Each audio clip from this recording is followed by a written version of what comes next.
Hi friends, എല്ലാവർക്കും നമസ്കാരം. Welcome to my channel. അപ്പോൾ ഇന്ന് വളരെ ടേസ്റ്റി ആയിട്ടുള്ള ഡിഫറെൻ്റ് ആയിട്ടുള്ള ഒരു ചിക്കൻ റെസിപ്പിയാണ്. അപ്പോൾ വളരെ ടേസ്റ്റി ആയിട്ടുള്ള ഒരു റെസിപ്പിയാണ്. എളുപ്പത്തിൽ ചെയ്യാൻ പറ്റും. ഒരുപാട് സ്പൈസസ് ഒന്നും ഇതിൽ ചേർക്കുന്നില്ല, കുറച്ച് മാത്രമേ ചേർക്കുന്നുള്ളൂ. പക്ഷേ നല്ല ടേസ്റ്റി ആയിട്ടുള്ള ഒരു ചിക്കനാണ് ഇത്. നമുക്ക് ചപ്പാത്തിക്ക്, പൊറോട്ടയ്ക്ക്, അപ്പത്തിന്, ഇടിയപ്പത്തിന്, എല്ലാത്തിനും തന്നെ, ചോറിന്, എല്ലാത്തിനും തന്നെ സൈഡ് ഡിഷായി കഴിക്കാൻ പറ്റും. അപ്പോൾ അതെങ്ങനെ ചെയ്യുന്നതെന്ന് കാണാം. ചാനൽ എല്ലാവരും സബ്സ്ക്രൈബ് ചെയ്യണം, സപ്പോർട്ട് ചെയ്യണം. ആ ബെല്ലൈക്കൺ കൂടെ ഒന്ന് പ്രസ് ചെയ്യണം.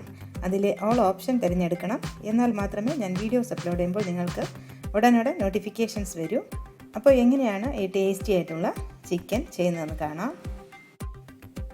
അപ്പോൾ നമുക്ക് ഉള്ളി ചിക്കൻ ഉണ്ടാക്കാനായി ഇവിടെ ഞാൻ ചിക്കൻ നന്നായി കഴുകി വൃത്തിയാക്കി എടുത്തിട്ടുണ്ട്. ഇനി അതിൽ മുളക് പൊടി, മഞ്ഞൾപ്പൊടി, ഉപ്പ്, നാരങ്ങനീര് ഇത്രയും ചേർത്ത് നന്നായിട്ട് മിക്സ് ചെയ്ത് ഫ്രിഡ്ജിൽ വയ്ക്കാം. അപ്പോൾ ഇനി ഇതിന് വേണ്ട സാധനങ്ങൾ നോക്കാം. അപ്പോൾ ചെറിയ ഉള്ളി, ഒരു ബൗൾ നിറയാം ചെറിയ ഉള്ളി. ഇതാ എൻ്റെ ഈ കൈക്കുള്ളിൽ നിൽക്കുന്ന ഒരു ബൗള് ചെറിയ ഉള്ളി. അതിൽ വലുതായിട്ടുള്ളതിനെ നമുക്ക് അരിഞ്ഞെടുക്കാം. തീരെ ചെറുതാണെങ്കിൽ മുഴുവനായിട്ട് തന്നെ ഇടാം. പിന്നെ ഞാൻ ഒരു 2 ചെറിയ കഷ്ണം ഇഞ്ചിയും, ഒരു കുടം വെളുത്തുള്ളിയും എടുത്തിട്ടുണ്ട്. പിന്നെ ഒരു 2 സവാളയും എടുത്തിട്ടുണ്ട്. അപ്പോൾ ഇനി ഈ ഇഞ്ചിയും വെളുത്തുള്ളിയും ഒന്ന് നമുക്ക് മിക്സിയിൽ വെച്ച് ഒന്ന് അരച്ച് എടുക്കാം. പിന്നെ ഒരു 3 ടൊമാറ്റോ എടുത്തിട്ടുണ്ട്. അധികം പുളിയുള്ളത് വേണ്ട, പുളി ഇല്ലാത്ത ടൊമാറ്റോ ഒരു 3 എണ്ണം എടുത്തിട്ടുണ്ട്.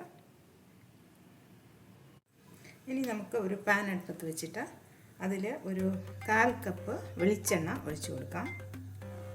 അപ്പോൾ ഞാൻ വെളിച്ചെണ്ണയാണ് എടുക്കുന്നത്. നിങ്ങൾക്ക് വേണമെങ്കിൽ സൺഫ്ലവർ ഓയിൽ വേണമെങ്കിൽ ഉപയോഗിക്കാം. അപ്പോൾ വെളിച്ചെണ്ണയാണ് കുറച്ചുകൂടെ ടേസ്റ്റ്, നാടൻ ടേസ്റ്റ്. എന്നിട്ട് നമ്മൾ ഈ ഒരു സവാള അരിഞ്ഞെടുത്തത് ഒന്ന് വറുത്തെടുക്കാം.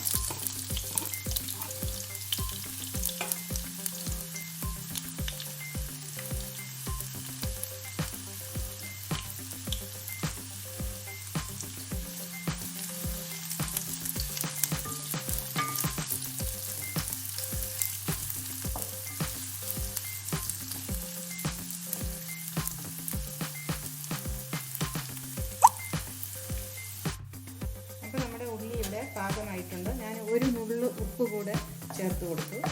ഇനി നമുക്ക് ഇത് എടുത്തതിന് ശേഷം തീ ഓഫ് ചെയ്ത് കൊടുക്കാം. ഇനി നമുക്ക് നമ്മൾ മാറ്റിയ ആ എണ്ണയിലോട്ട് തന്നെ കുറച്ച് എണ്ണ ബാക്കിയുണ്ട്. നമ്മൾ ഉള്ളി വറുത്തതിന് ശേഷം വന്ന എണ്ണ, അതിലോട്ട് നമുക്ക് ഈ ചെറിയ ഉള്ളിയും ഒരു സവാള വെച്ചിരുന്നതും കൂടെ അരിഞ്ഞത് ചേർത്ത് കൊടുക്കാം. ഇപ്പോൾ ചെറിയ ഉള്ളി പൊളിച്ചെടുക്കാനൊക്കെ ബുദ്ധിമുട്ടാണെങ്കിൽ മുഴുവനും സവാള ചേർത്താലും മതി. ഒരു 2-3 സവാള എടുക്കാം. അപ്പോൾ ഞാൻ ഒരു സവാളയും ബാക്കി ചെറിയ ഉള്ളിയാണ് എടുത്തിരിക്കുന്നത്.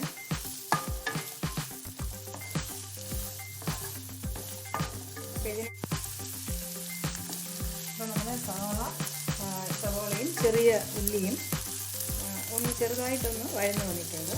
ഇനി നമുക്കതിൽ ചേർത്ത് കൊടുക്കേണ്ടത് 1 ടേബിൾ സ്പൂൺ കുരുമുളക് പൊടിച്ചത്, 1 ടേബിൾ സ്പൂൺ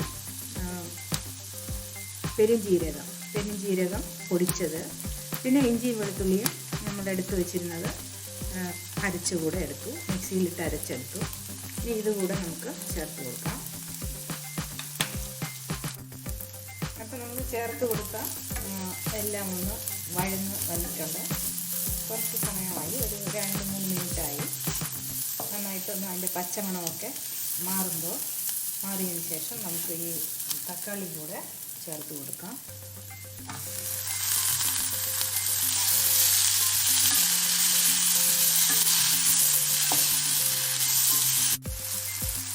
അപ്പോൾ നമ്മുടെ തക്കാളി ചേർത്തത് ഒന്ന് വഴന്ന് വന്നിട്ടുണ്ട്.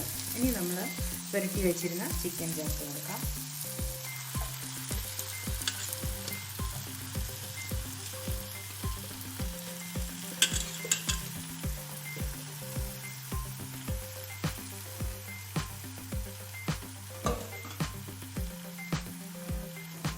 നന്നായിട്ടൊന്ന് മിക്സ് ചെയ്ത് കൊടുക്കാം.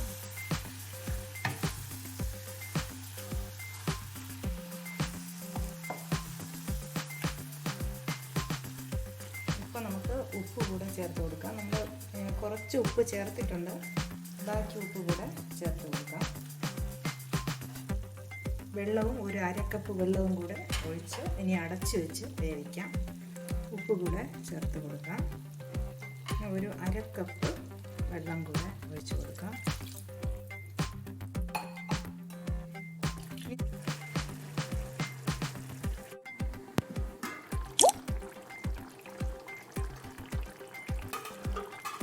ഞാൻ ഒരു അരക്കപ്പ് വെള്ളം കൂടെ ചേർത്ത് കൊടുത്തു. നമുക്ക് കുറച്ച് തേങ്ങ അരിഞ്ഞെടുത്തത് ചേർത്ത് കൊടുക്കാം. അത് അതിൻ്റെ ഒരു ഇഷ്ടമുണ്ടെങ്കിൽ അത് ചേർത്താൽ മതി. ഇനിയും അടച്ചു വെച്ച് വേവിക്കണം.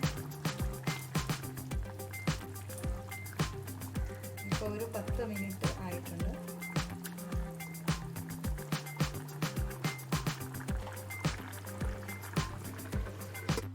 ഇപ്പോൾ ഒരു 25 മിനിറ്റ് ആയിട്ടുണ്ട്. ഞാൻ അടപ്പ് എടുത്തു. ഇനി വേണമെങ്കിൽ തുറന്നിട്ട് തന്നെ നമുക്ക് വേവിക്കാം. ഇപ്പോൾ ഓൾമോസ്റ്റ് വെന്തിട്ടുണ്ട്. ഇനി ഈ കുറച്ച് വെള്ളം പോലുള്ളത് ഞാനൊന്ന് വറ്റിച്ചെടുക്കാൻ പോകുന്നു. നിങ്ങൾക്ക് നിങ്ങളുടെ ഇഷ്ടത്തിനനുസരിച്ചുള്ള കൺസിസ്റ്റൻസിയിൽ എടുക്കാം. കുറച്ച് ചാറായിട്ട് വേണമെങ്കിൽ ഇതുപോലെ മതി. ഞാനിപ്പോൾ കുറച്ചുകൂടെ ഒന്ന് വറ്റിച്ച് എടുക്കാൻ പോകുന്നു. ഇപ്പോൾ നമുക്ക് ഉപ്പ് മുളകൊക്കെ ചെക്ക് ചെയ്യാം. പെപ്പറൊക്കെ വേണമെങ്കിൽ ഇപ്പോൾ ചേർത്ത് കൊടുക്കാം. ഇപ്പം ഞാൻ ചേർത്തത് പാകത്തിന് ഉണ്ട്, ഉപ്പും ആവശ്യത്തിനുണ്ട്. അപ്പോൾ ഈ സമയത്ത് ചെക്ക് ചെയ്തിട്ട് നിങ്ങളുടെ ഇഷ്ടത്തിനനുസരിച്ച് ചേർക്കാം. ഇനി ഞാൻ തുറന്നു വെച്ച് തന്നെ ഈ വെള്ളം കുറച്ചൊന്ന് വറ്റിച്ചെടുക്കാൻ പോകുന്നു. അപ്പോൾ നമ്മുടെ ഉള്ളി ചിക്കൻ റെഡിയായി. ഇനി നമ്മൾ വറുത്ത് വെച്ചിരിക്കുന്ന ഉള്ളി കൂടെ ചേർത്ത് കൊടുക്കണം. ഇപ്പോൾ ചിക്കൻ ഇപ്പോൾ നന്നായിട്ട് വെന്തിട്ടുണ്ട്. ഏകദേശം ഒരു അരമണിക്കൂർ ആയി. അപ്പം ഞാനിത് കുറേ സമയം മാരിനേറ്റ് ചെയ്തിരുന്നു, അതുകൊണ്ട് എല്ലാം നന്നായിട്ട് പിടിച്ചിട്ടുണ്ട്. അപ്പോൾ ഓരോ ചിക്കൻ്റെ അനുസരിച്ച് ചിലപ്പോൾ സമയത്തിലൊക്കെ കുറച്ച് വ്യത്യാസം വരും. എന്തായാലും നന്നായിട്ട് വെന്തിട്ടുണ്ടോ എന്നുള്ളത് ചെക്ക് ചെയ്യണം. നമ്മൾ ഒരു പീസ് എടുത്ത് ഒന്നിങ്ങനെ കൈ കൊണ്ട് തൊട്ട് നോക്കുമ്പോൾ പെട്ടെന്ന് തന്നെ ഇളക്കി നമുക്ക് കഴിക്കാൻ പറ്റുന്ന രീതിയിൽ കിട്ടും. അപ്പോൾ നമ്മൾ വറുത്ത് വച്ചിരുന്ന ഉള്ളി കൂടെ ചേർത്ത് കൊടുത്തു. നമ്മുടെ ഉള്ളി ചിക്കൻ ഇവിടെ റെഡിയായി. നല്ല ടേസ്റ്റാണ്. നമ്മൾ ഒരുപാട് സ്പൈസസ് ഒന്നും ചേർത്ത് കൊടുത്തില്ല, പക്ഷെ നല്ല അടിപൊളിയായിട്ടുള്ള ഒരു ടേസ്റ്റാണ്. അപ്പോൾ ഇത് ചോറിനും ചപ്പാത്തിക്കും പൊറോട്ടയ്ക്കൊക്കെ നല്ലൊരു കോമ്പിനേഷനാണ്. അപ്പോൾ നമ്മുടെ ഉള്ളി ചിക്കൻ ഇവിടെ റെഡിയായി. നല്ല ടേസ്റ്റാണ്. എല്ലാവരും ട്രൈ ചെയ്യണം. വീണ്ടും കാണാം നല്ല റെസിപ്പീസുമായി. Till then bye bye, take care, thank U.